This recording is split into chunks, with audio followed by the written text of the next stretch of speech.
ऐशना बहुत ही मॉडर्न परिवार से थी। वो अपने घर में कोई भी काम नहीं करती थी। वो दिन भर या तो फोन पर लगी रहती या दोस्तों के साथ बाहर जाकर पार्टी शार्टी करती। लेकिन अब उसकी शादी हो चुकी थी और आज उसका अपने ससुराल में पहला दिन था। ऐशना अपने पति राजीव के साथ कमरे में सो रही है और कमरे के दरवाजे पर कोई खटखटा रहा है। वो उसकी जेठानी है। अरे बहुरानी जल्दी उठो, आज तुम्हारा पहला दिन है और पहली रसोई भी। ऐशना नींद में होती है। राजीव, कह दो ना इनसे, मैं इतनी जल्दी नहीं उठती। वैसे भी कल तुमने मुझे सोने नहीं दिया। अरे क्या बोल रही हो, धीरे बोलो और चलो उठो वरना माँ गुस्सा करने लगेंगी।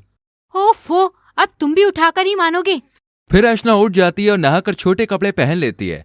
और जब छोटे कपड़े पहनकर बाहर आती है तो सब उसे ही देखते हैं। अरे बहू, ये तूने कैसे कपड़े पहने हैं? कोई लाज शर्म है या नहीं? कैसे कपड़े पहने हैं माँ जी, आप ही बता दीजिए। ये कहकर ऐशना हंसने लगती है। तू तो बदतमीज भी है। रहने दो, बहू का आज पहला दिन है। पहला दिन है तो क्या हुआ, बेशर्मी से घूमेगी? राजीव, अपनी पत्नी को बोल ढंग के कपड़े पहन कर आए। ऐशना अंदर चलो। अरे बेबी, तुम मम्माज बॉय हो क्या? मैं ऐसे ही कपड़े पहनती हूँ। लेकिन राजीव जबरदस्ती ऐशना को कमरे में ले जाता है और उसकी कमर पर दुपट्टा बांध देता है। अरे ये क्या किया तुमने? सारा स्टाइल खराब हो गया। प्लीज भगवान के लिए थोड़ी देर ऐसी रह लो, रूम में आकर हटा देना। फिर दोनों कमरे से बाहर जाते हैं। ये देखो महारानी को, कपड़े नहीं बदलेगा इससे। जाने भी दो, आप धीरे धीरे सीख जाएगी। चलो ऐशना, मेरे साथ किचन में चलो। आज तुम्हें ही सारा खाना बनाना होगा। लेकिन मुझे खाना बनाना ही नहीं आता। हे भगवान, इसकी माँ ने तो कहा था कि ये सर्वगुण संपन्न है, लेकिन इसे तो खाना बनाना भी नहीं आता। हाँ, मैं बड़े घर की लड़की हूँ। हमारे घर में मेड होती है खाना बनाने के लिए। आप बोलती तो मैं अपने घर से एक मेड ले आती।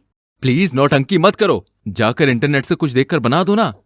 ऐसा राजीव ऐशना के पास जाकर धीरे से बोलता है। फिर ऐशना राजीव की बात सुनकर जेठानी के साथ किचन में चली जाती है। किचन में जाने के बाद ऐशना साइड में खड़े होकर अपना फोन चलाने लगती है। ऐशना, तुम कुछ मीठा बना लो, बाकी के खाने मैं बना दूंगी। नो थैंक्स भाभी, मैं सारा खाना बना लूंगी। मेरे पास स्मार्ट ब्रेन और स्मार्टफोन है। ऐशना शो ऑफ करते हुए बोलती है। फिर उसकी जेठानी वहां से चली जाती है और ऐशना फोन से देखकर खाना बनाती है। अरे ओ मॉडर्न बहू, खाना बन गया क्या? ऐशना किचन में से चिल्लाकर जवाब देती है। हाँ ओल्ड सासू माँ। वैसे ही घर में मेहमान आ जाते हैं और सुधा उन्हें देखकर घबरा जाती है और सोचती है कि ये लोग बिना बताए आ गए। अगर इन लोगों ने मॉडर्न बहू को देख लिया तो हमारी नाक कट जाएगी। आइए बहन जी, अंदर आइए, बैठिए भाई साहब, मैं अभी आती हूँ।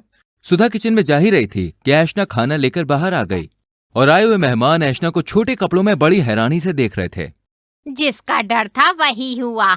ऐशना आए हुए मेहमानों को देखती भी नहीं है और अपनी कमर पर बंधा हुआ दुपट्टा खोलकर फेंक देती है। मैंने खाना बना दिया है, जिसको खाना है खा लो।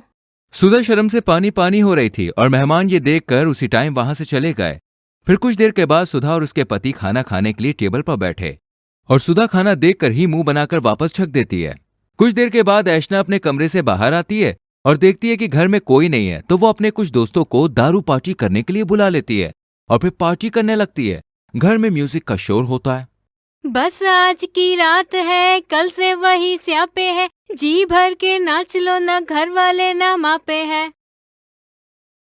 घर आकर जब ऐशना के मम्मी पापा उसे छोटे छोटे कपड़ों में और दोस्तों के साथ पार्टी करते हुए देखते हैं तो ऐशना, ये क्या हरकत है? तूने तो पहले ही दिन हमारी इज्जत पानी में मिला दी। अरे अरे मम्मी, ऐसा कुछ भी नहीं है। चुप कर जा बेशरम लड़की। मैं सोच रहा था कि एक बेटी है, शादी हो गई, अपनी सारी प्रॉपर्टी इसके नाम कर दूंगा, लेकिन आज इसकी हरकत देखकर मैं ऐसा कुछ भी नहीं करने वाला। अरे नहीं पापा, मुझे माफ कर दीजिए। वहीं उधर सुधा और उसके पति को ऐशना के मम्मी पापा मिल जाते हैं और सुधा जबरदस्ती उन्हें घर लेके आती है। ऐशना रोने लगती है, तभी सब घर वाले वहां पे आ जाते हैं। मुझसे गलती हो गई, मैं जानबूझकर इन लोगों को तंग कर रही थी, प्रैंक करने के लिए। प्लीज मुझे माफ कर दीजिए। इसे प्रैंक नहीं कहते, बेशर्मी कहते हैं। हमें लगा था शादी के बाद तू सुधर जाएगी। फिर उसके मम्मी पापा वहां से चले जाते हैं और बाकी सब भी। ऐशना अकेली हो जाती है और खुद की गलती पर सिर्फ अफसोस करती रहती है।